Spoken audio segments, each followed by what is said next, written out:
Hello friends, मैं रेशमा एक बार फिर से अपने YouTube channel Reshma Hindi academy पर आप सभी का हार्दिक स्वागत करती हूँ। आज का हमारा टॉपिक है गद्य साहित्य। इससे पहले हम क्लास 6 करा चुके हैं, आज है क्लास 7। तो आप लोग इसे एंड तक देखिएगा, वीडियो को फुल वॉच करिए। चैनल पर पहली बार आए हैं तो चैनल को सब्सक्राइब करिए। वीडियो पसंद आए तो इसे लाइक करिए और कमेंट बॉक्स में अपना एक प्यारा सा कमेंट लिखिए। आदिकाल में काव्य रचना के साथ साथ आदिकाल में काव्य रचना के साथ साथ गद्य रचना की दिशा में भी कुछ स्फुट प्रयास लक्षित होते हैं। यानी आदिकाल में जो काव्य रचना की गई है उसके साथ साथ गद्य रचना की दिशा में कुछ स्फुट प्रयास किए गए हैं। राउल बेल रचना है राउल बेल, जो कि चंपू काव्य है। कैसा काव्य है? राउल बेल गद्य पद मिश्रित चंपू काव्य है। उक्त व्यक्ति प्रकरण वर्ण रत्नाकर इस संबंध में उल्लेखनीय रचनाएं हैं। यानी आदिकाल में काव्य रचना के साथ साथ गद्य रचना की दिशा में भी कुछ स्फुट प्रयास किए गए हैं, जिसमें प्रमुख रचनाएं हैं राउल बेल, जो कि गद्य पद मिश्रित चंपू काव्य है। दूसरी है उक्त व्यक्ति प्रकरण और तीसरी रचना है वर्ण रत्नाकर। ये है आदिकाल की गद्य साहित्य की रचनाएं, आदिकाल में लिखी गई गद्य रचनाएं। फिर है राउल बेल को अब हम डिटेल में देखते हैं। राउल बेल एक शिलांकित कृति है। क्या है? तो राउल बेल एक शिलांकित कृति है जिसका पाठ बम्बई के प्रिंस ऑफ वेल्स संग्रहालय से उपलब्ध किया गया है। कहाँ से? तो बम्बई के प्रिंस ऑफ वेल्स संग्रहालय से उपलब्ध कर प्रकाशित कराया गया है। यदि प्रश्न पूछे कि राउल बेल का पाठ कहाँ से संग्रहित किया गया है, तो बम्बई के प्रिंस ऑफ वेल्स संग्रहालय से उपलब्ध कर प्रकाशित कराया गया है। कुछ विद्वानों ने इसका रचना काल 10वीं शताब्दी माना है। कुछ विद्वानों ने इसका रचना काल 10वीं शताब्दी माना है। यह गद्य पद मिश्रित चंपू काव्य की प्राचीनतम हिंदी कृति है। राउल बेल गद्य पद मिश्रित क्या है? तो चंपू काव्य है। राउल बेल गद्य पद मिश्रित चंपू काव्य है कि प्राचीनतम हिंदी कृति है, यानी प्राचीन काल की हिंदी कृति है। इसकी रचना राउल नायिका के नक्शिक वर्णन के प्रसंग में हुई है। किसमें हुई है? तो राउल नाम की नायिका है। राउल नायिका के नक्शिक यानी नख से लेकर सिर तक नक्शिक वर्णन के प्रयास में हुई है। आरंभ में कवि ने राउल के सौंदर्य का राउल के सौंदर्य का वर्णन पद में किया था। किसमें किया था? तो रचना लिखते समय यानी प्रारंभ में कवि ने राउल के सौंदर्य का वर्णन पद में किया था और फिर धीरे धीरे गद्य का प्रयास किया गया। इसके बाद फिर गद्य का प्रयास किया गया। इस कृति का रचयिता रोड़ा नामक कवि है। राउल बेल नामक रचना का रचयिता रोड़ा नामक कवि है। कौन सा कवि है? तो रोड़ा नामक कवि माना जाता है। राउल बेल से हिंदी में नक्शिक वर्णन की श्रृंगार परंपरा आरंभ होती है। इससे श्रृंगार परंपरा आरंभ होती है। तो राउल बेल नामक रचना से हिंदी में नक्शिक वर्णन की श्रृंगार परंपरा का आरंभ होता है। इसकी भाषा में हिंदी 7 बोलियों के शब्द मिलते हैं। इसकी भाषा में हिंदी के 7 बोलियों की शब्द मिलते हैं, जिसमें राजस्थानी प्रधान भाषा है। क्या है? तो जिसमें राजस्थानी प्रधान है। कवि ने विषय वर्णन बड़ी तन्मयता से किया है। किससे किया है? तो कवि ने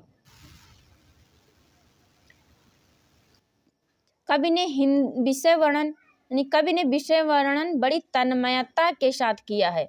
नायिका राउल का श्रृंगार आकर्षण से भरा। किससे भरा है? तो नायिका राउल जो है उसका श्रृंगार आकर्षण से भरा, यानी जो भी व्यक्ति उसे देखता है तो उसकी तरफ आकर्षित हो जाता है, यानी आकर्षण से भरा हुआ है। वह सहज रूप में जितनी सुंदर है, यानी वह सहज रूप में जितनी सुंदर है उतनी ही सहज सुंदर उसकी सज्जा भी है।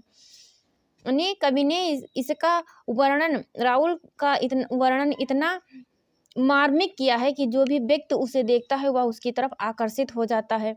नायिका राहुल का श्रृंगार आकर्षण से भरा, यानी उसका आकर्षण से भरा हुआ है। जितनी उसकी प्रशंसा की जाए उतना कम है। वह सहज रूप में, यानी वह सहज रूप में जितनी सुंदर दिखती है उतनी ही सहज सुंदर उसकी सज्जा भी है। इस सौंदर्य के अनुकूल ही उसकी भाव दशा भी है। इस सौंदर्य के अनुकूल ही, यानी इस सौंदर्य के अनुकूल ही उसकी भाव दशा भी। रोड़ा ने उपमा उत्प्रेक्षा आदि अलंकारों का प्रयोग करके उसके रूप को प्रभावशाली बना दिया है। यानी उसमें उपमा उत्प्रेक्षा आदि अलंकारों का प्रयोग करके उसके रूप वर्णन को प्रभावशाली बना दिया है। यानी उसका प्रभाव इतना तेज है कि उसके विषय में जितनी भी प्रशंसा की जाए उतना कम है। फिर है उक्त व्यक्ति प्रकरण। उक्त व्यक्ति प्रकरण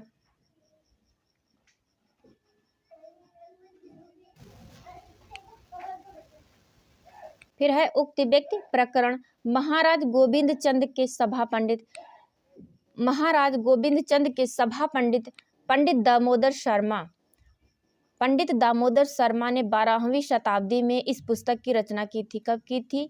तो 12वीं शताब्दी में पुस्तक की रचना की थी। यानी उक्त व्यक्ति प्रकरण के रचयिता हैं पंडित दामोदर शर्मा, जो कि महाराज गोविंद चंद के सभा पंडित थे।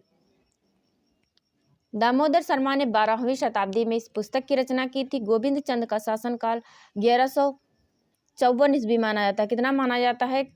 तो 1154 ईस्वी गोविंद चंद का शासनकाल माना जाता है। उक्त व्यक्ति प्रकरण के रचयिता हैं डॉक्टर पंडित दामोदर शर्मा, पंडित दामोदर शर्मा। डॉक्टर हजारी प्रसाद शब्दों के अनुसार, यानी डॉक्टर हजारी प्रसाद के अनुसार उक्त व्यक्ति प्रकरण एक अत्यंत महत्वपूर्ण ग्रंथ है। कैसा है? तो उक्त व्यक्ति प्रकरण एक अत्यंत महत्वपूर्ण ग्रंथ है। इसमें बनारस और आसपास के प्रदेशों की संस्कृति, यानी उक्त व्यक्ति प्रकरण में बनारस और उसके आसपास के प्रदेशों की संस्कृति, भाषा आदि पर अच्छा प्रभाव प्रकाश पड़ता है। अच्छा प्रभाव और प्रकाश पड़ता है और उस युग के काव्य रूपों के संबंध में भी थोड़ी बहुत जानकारी प्राप्त होती है। डॉक्टर हजारी प्रसाद द्विवेदी के अनुसार उक्त व्यक्ति प्रकरण एक अत्यंत महत्वपूर्ण रचना है। इसमें बनारस और उसके आसपास के प्रदेशों की संस्कृति, यानी कैसी संस्कृति थी, कैसी वहाँ की लोक भाषा थी आदि पर अच्छा प्रभाव प्रकाश पड़ता है और उस युग के काव्य रूपों के संबंध में भी थोड़ी बहुत जानकारी प्राप्त होती है। यानी उस युग के काव्य रूपों के संबंध में भी थोड़ी बहुत जानकारी प्राप्त होती है। फिर है डॉक्टर मोतीचंद। डॉक्टर मोतीचंद भी डॉक्टर द्विवेदी के मत का समर्थन करते हैं। इस ग्रंथ की भाषा का एक उदाहरण इस प्रकार है। इस ग्रंथ यानी उक्त व्यक्ति प्रकरण ग्रंथ की भाषा का एक उदाहरण इस प्रकार है। वेद पढ़ो, यानी वेद पढ़ो, स्मृत अभ्यासित, स्मृत यानी याद रखो, अभ्यास करो, पुराण देखो, देखो यानी पुराण को देखो, धर्म करो और अपने धर्म का पालन करो। इससे गद्य और पद्य दोनों शैलियों की हिंदी भाषा के तत्सम शब्दावली के प्रयोग की बढ़ती हुई प्रवृत्ति का पता चलता है। यानी वेद पढ़ो, स्मृत अभ्यासिव, पुराण देखव, धर्म करव, इससे गद्य और पद्य दोनों शैलियों की हिंदी भाषा में तत्सम शब्दावली के प्रयोग की बढ़ती हुई प्रवृत्ति का पता चलता है। डॉक्टर मोतीचंद भी डॉक्टर द्विवेदी के मत का समर्थन करते हुए। फिर है वर्ण रत्नाकर। क्या है? तो वर्ण रत्नाकर क्या है? तो वर्ण रत्नाकर, यानी इसका लेखक ज्योतिरीश्वर ठाकुर नामक मैथिल कविता, यानी वर्ण रत्नाकर पुस्तक है, इसका लेखक था, रचना है वर्ण रत्नाकर। इसका वर्ण रत्नाकर का लेखक है ज्योतिरीश्वर ठाकुर। ज्योतिरीश्वर ठाकुर नामक मैथिल कवि था। ज्योतिरीश्वर ठाकुर कैसे कवि थे? तो मैथिल कवि थे। मैथिली हिंदी में रचित गद्य की यह पुस्तक, यानी वर्ण रत्नाकर जो पुस्तक है या गद्य में लिखी हुई पुस्तक है, डॉक्टर सुनीति कुमार चटर्जी और पंडित बबुआ मिश्र के संपादन में बंगाल एशियाटिक सोसाइटी से प्रकाशित हो चुकी है। यानी वर्ण रत्नाकर कहाँ से प्रकाशित हुई है? प्रश्न पूछे कि वर्ण रत्नाकर कहाँ से प्रकाशित हुई है? तो यह पुस्तक डॉक्टर सुनीति कुमार चटर्जी और पंडित बबुआ मिश्र के संपादन में बंगाल एशियाटिक सोसाइटी से प्रकाशित हो चुकी है। फिर है डॉक्टर हजारी प्रसाद द्विवेदी के मतानुसार, डॉक्टर हजारी प्रसाद द्विवेदी के अनुसार इसकी रचना 14वीं शताब्दी में हुई है। वर्ण रत्नाकर की रचना डॉक्टर हजारी प्रसाद द्विवेदी के अनुसार 14वीं शताब्दी में हुई है। इसकी भाषा में कवित्व, अलंकारिकता तथा शब्दों के तत्समता की प्रवृत्तियां मिलती हैं। क्या मिलती हैं? तो इसकी भाषा में कवित्व, अलंकारिकता तथा शब्दों के तत्समता की प्रवृत्तियां मिलती हैं। तो ये था हमारा गद्य साहित्य, जिसमें रचनाएं थी राउल बेल, उक्त व्यक्ति प्रकरण, वर्ण रत्नाकर। फिर आदिकाल का नामकरण, यानी आदिकाल का नामकरण किसने क्या नाम रखा है? आदिकाल का नामकरण। अब है आदिकाल का नामकरण। आदिकाल का नामकरण चारणकाल, यानी चारणकाल किसने कहा है? तो आदिकाल को चारणकाल कहा है ग्रियर्सन ने। किसने कहा है? तो ग्रियर्सन ने कहा है। प्रारंभिक काल किसने कहा है? तो मिस्र बंधु ने कहा है। आदिकाल को प्रारंभिक काल नाम किसने दिया है? तो मिस्र बंधु ने दिया है। फिर है बीज वपन काल आदिकाल का नाम किसने दिया है? तो महावीर प्रसाद द्विवेदी ने दिया है। किसने दिया है? तो महावीर प्रसाद द्विवेदी ने दिया है। फिर है वीरगाथा काल आदिकाल का नाम किसने दिया है? तो रामचंद्र शुक्ल ने दिया है। किसने दिया है? तो रामचंद्र शुक्ल ने दिया है। फिर है सिद्ध सामंत काल, यानी आदिकाल का नाम सिद्ध सामंत काल किसने रखा है? तो राहुल साकृत्यायन ने रखा है। आदिकाल का नाम सिद्ध सामंत काल किसने रखा है? तो राहुल साकृत्यायन ने रखा है। फिर है वीरकाल किसने कहा है? तो आदिकाल को वीरकाल किसने कहा है? तो विश्वनाथ प्रसाद ने कहा है। किसने कहा है? तो विश्वनाथ प्रसाद ने कहा है। आप लोग एग्जाम की दृष्टि से आदिकाल का नामकरण से 1-2 प्रश्न बनते हैं। इसमें कूट के प्रश्न भी बनते हैं, यानी चारण काल किसने कहा है? तो ग्रियर्सन ने। प्रारंभिक काल किसने कहा है? तो मिस्र बंधु ने कहा है। बीज वपन काल किसने कहा है? तो महावीर प्रसाद द्विवेदी ने कहा है। वीर गाथा काल किसने कहा है? तो रामचंद्र शुक्ल ने कहा है। सिद्ध सामंत काल किसने कहा है? तो राहुल साकृत्यायन ने कहा है। वीर काल किसने कहा है? तो विश्वनाथ प्रसाद ने कहा है। फिर है संधि काल या चारण काल किसने कहा है? तो राम कुमार वर्मा ने कहा है।